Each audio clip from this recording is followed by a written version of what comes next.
नमस्कार। रिपब्लिक भारत के digital platform पर आप सबका स्वागत है। मैं हूं आप सबके साथ अनु। आज हम बात महाराष्ट्र की करेंगे। महाराष्ट्र की सियासत में अचानक लाउडस्पीकर की एंट्री हो गई है और ये लाउडस्पीकर सियासत में खूब उबाल भी ला रहा है। हम आपको पूरा माजरा बताते हैं। राज ठाकरे मनसे नेता जो हैं वो लाउडस्पीकर का मामला उठा रहे हैं और कह रहे हैं कि 3 तारीख तक अगर लाउडस्पीकर बंद नहीं कराया महाराष्ट्र की सरकार ने तो इसके बाद वो कार्रवाई करेंगे। कार्रवाई ये होगी कि हर मस्जिद के सामने लाउडस्पीकर पर वो हनुमान चालीसा पढ़ाएंगे, यानी हनुमान चालीसा लाउडस्पीकर पर चलेगा। अब सवाल ये उठता है कि अचानक यहां लाउडस्पीकर का विवाद कैसे उठ गया। तो देखिए, अजान को लेकर हाईकोर्ट ने फैसला दिया था, कोर्ट ने फैसला दिया था कि जहां जहां अजान होते हैं वहां एक तय कर दिया जाए लेवल अजान का लाउडस्पीकर का, उसके बाद वहां नमाज अदा की जाएगी।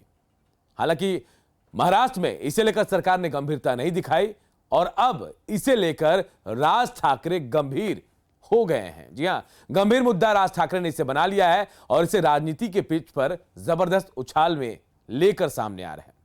अब सवाल यह है कि राज ठाकरे ऐसा क्यों कर रहे हैं।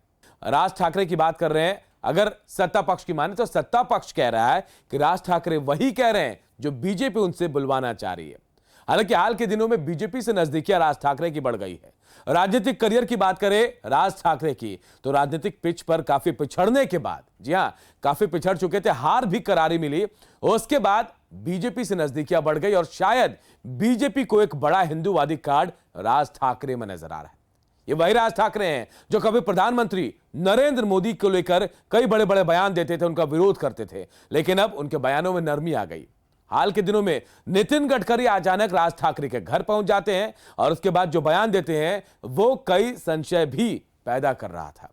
राज ठाकरे के घर जाकर नितिन गडकरी कहते हैं कि वो उनके घर को देखने आए थे, उनकी माता का हालचाल लेने आए थे। लेकिन सवाल यह है कि क्या बीजेपी की नजदीकियां राज ठाकरे को एक हार्डकोर हिंदूवादी नेता बना रहे हैं।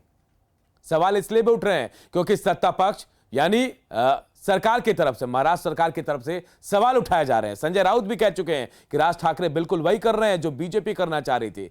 तो क्या राज ठाकरे बीजेपी में शामिल होंगे या फिर बीजेपी के साथ उनका गठबंधन होगा, क्योंकि लाउडस्पीकर का जो पूरा मामला है कहीं ना कहीं हिंदूवादी धर्म से जोड़कर इसे देखा जा रहा है। हालांकि राज ठाकरे यह भी कह रहे हैं कि वो किसी धर्म या संप्रदाय का विरोध नहीं करते, लेकिन उन्हें अपने धर्म पर काफी गर्व है।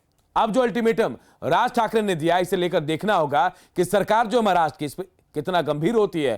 क्या वाकई लाउडस्पीकर हटेगा या फिर जो लेवल है उसे सेट किया जाएगा। थोड़ा इंतजार करते हैं और उसके बाद की सियासत भी पता चलेगी।